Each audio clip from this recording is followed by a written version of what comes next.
Well, hello everyone. This is Al Fadi, and I want to welcome you back to a continuation of this series that we are basically going through, myself and Dr. J, by putting all the material together for you to help you now glean resources and tools that will be helpful to you when it comes to the Islamic basically history and the critique of that, the origins of Islam, the critique of the place, the critique of the man, the critique of the book. And as a result of this, of course, we're trying to do it in a way that not only unpacks all of that material that has been covered multiple times already with great in-depth and expansion, either on Fonder Films or at least on my own channel. But today we want to try to simplify it to where we're making it shorter videos and with really succinct focus on these topics as well. Today we're going to talk about the problem with the sources and why is that crucial when it comes to the standard Islamic narrative. Again, with me here in studios as before is our dear brother, Dr. J. Smith. Dr. J, welcome back. Thank you. Thanks what are the me. problems with the sources that you want us to unpack here? Well, the first problem is the dates. Now, Al-Fadi, you're told that Islam began at this place, by this man, over this period, with these people. And you're told this since you're knee-high to a grasshopper. Absolutely. And as you heard this there in Saudi Arabia, where you grew up, you assumed that everything you were just listening to was sacrosanct, was true, right? That's correct, and it's supported by the evidence that presented to us, the tarikh, the hadith, the tafsir, you name it. Okay, and when you heard this as a boy growing up, did you ever question where this material was coming from? Not at all. I mean, in my case at least, and I can speak for many, not at all.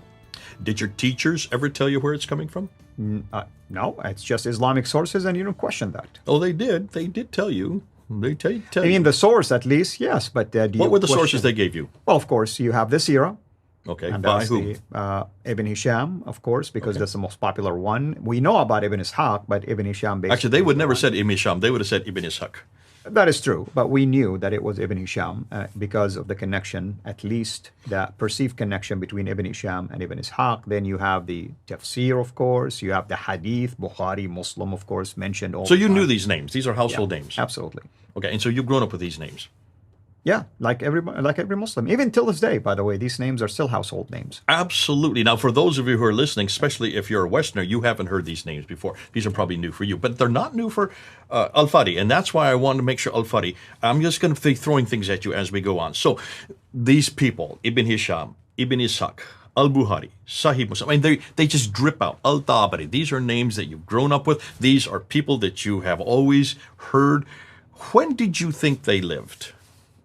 Well, I mean, of course, let's take Ibn Abbas, for instance, as the father of tafsir or commentary.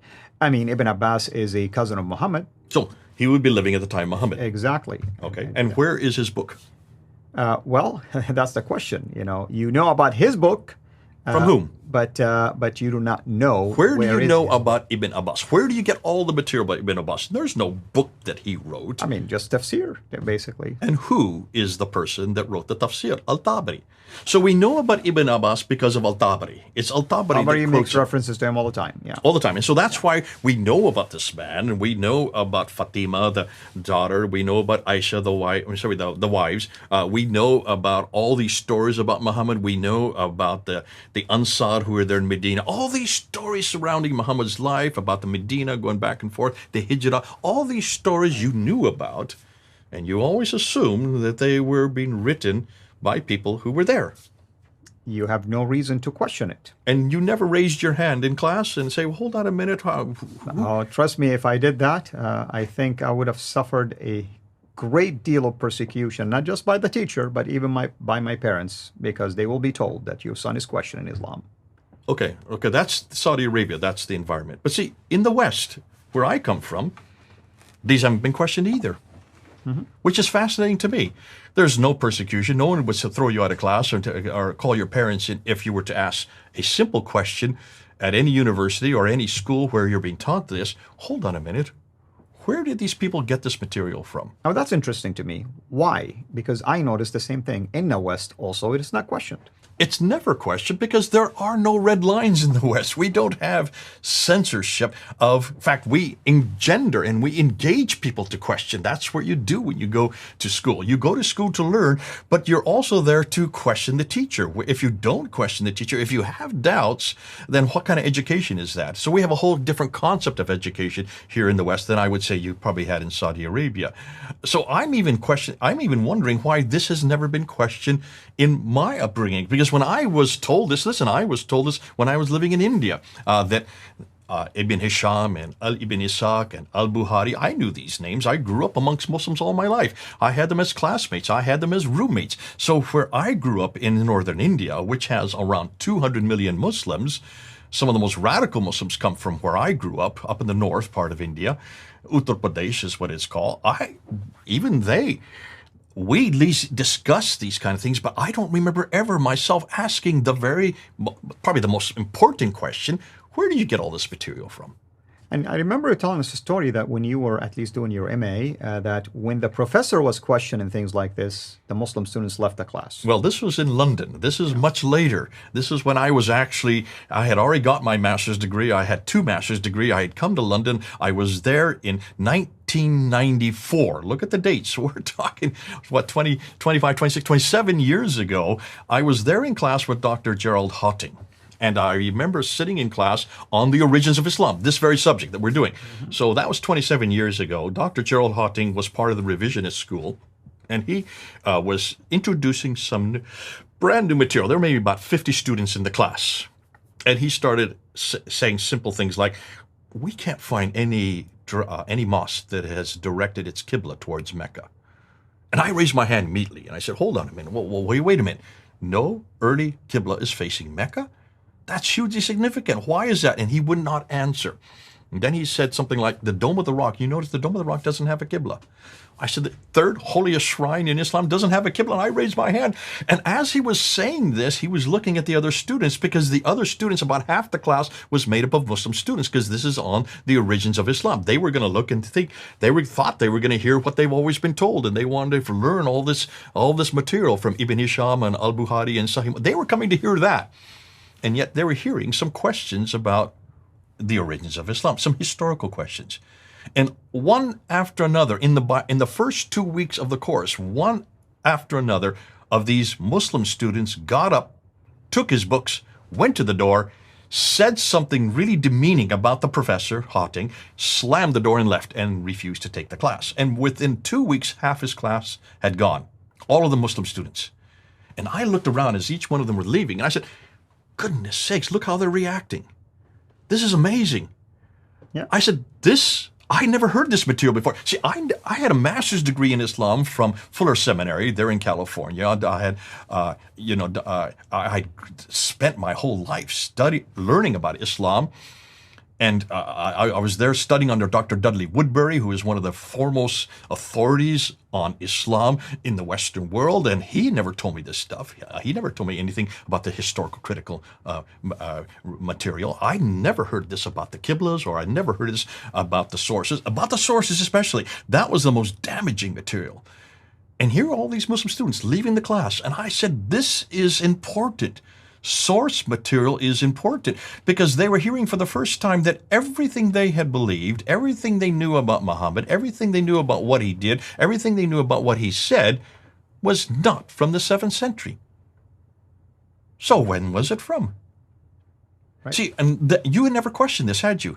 Not at all, not at all. And like I said, right now I'm fascinated by this simply because this is the foundation that Islam stands on. And what we're doing, brother, is we're taking a sledgehammer and we are destroying it. And by the time you finish destroying it, my question to my Muslim friends, what are you standing on? What are you standing on? If your very foundation is shaky and you cannot find a single evidence to back up the dates of this early start of this religion, the standard Islamic narrative, allegedly. This is why this is fascinating to me. Well, to me, we have to start with the sources. We have to start with this problem because everything is dependent on these people who wrote about this man doing these things in that place. The book of the man in the place. These people who are the witnesses of these events should have been eyewitnesses. I'm guessing they are eyewitnesses. You have always assumed that these were eyewitnesses. We've demanded this of Christianity, haven't we? Yeah. We've demanded that Matthew and at least John, who were eyewitnesses to everything they wrote, Luke and Mark got it from the other eyewitnesses. They were actually people who lived there and heard it or saw what they were writing. So that we have passed that test of source criticism with Christianity.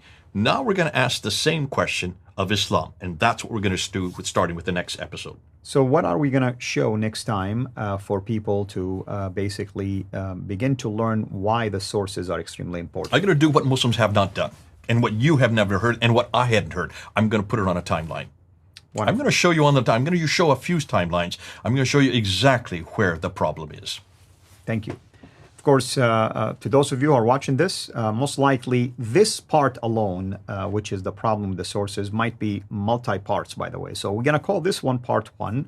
We'll see basically how many parts it will require for us to unpack. But we're taking our sweet time because we want to make sure we do not rush into just lumping everything together, because we want you to have these resources in a way that is at least chronological from our perspective. That will be helpful to you, hopefully in a logical manner. But you can use it however you want. You can download it. You can share it with others, and basically take whatever portions you feel like are appropriate for your conversations that you're having with Muslims. If you're a Muslim watching this, we really welcome your comments. If you have a single source that can contradict anything we're saying, please send it our way. We're waiting for that 7th century source to back up any of the standard Islamic narrative. So far, I haven't seen any. And until next time, have a blessed day.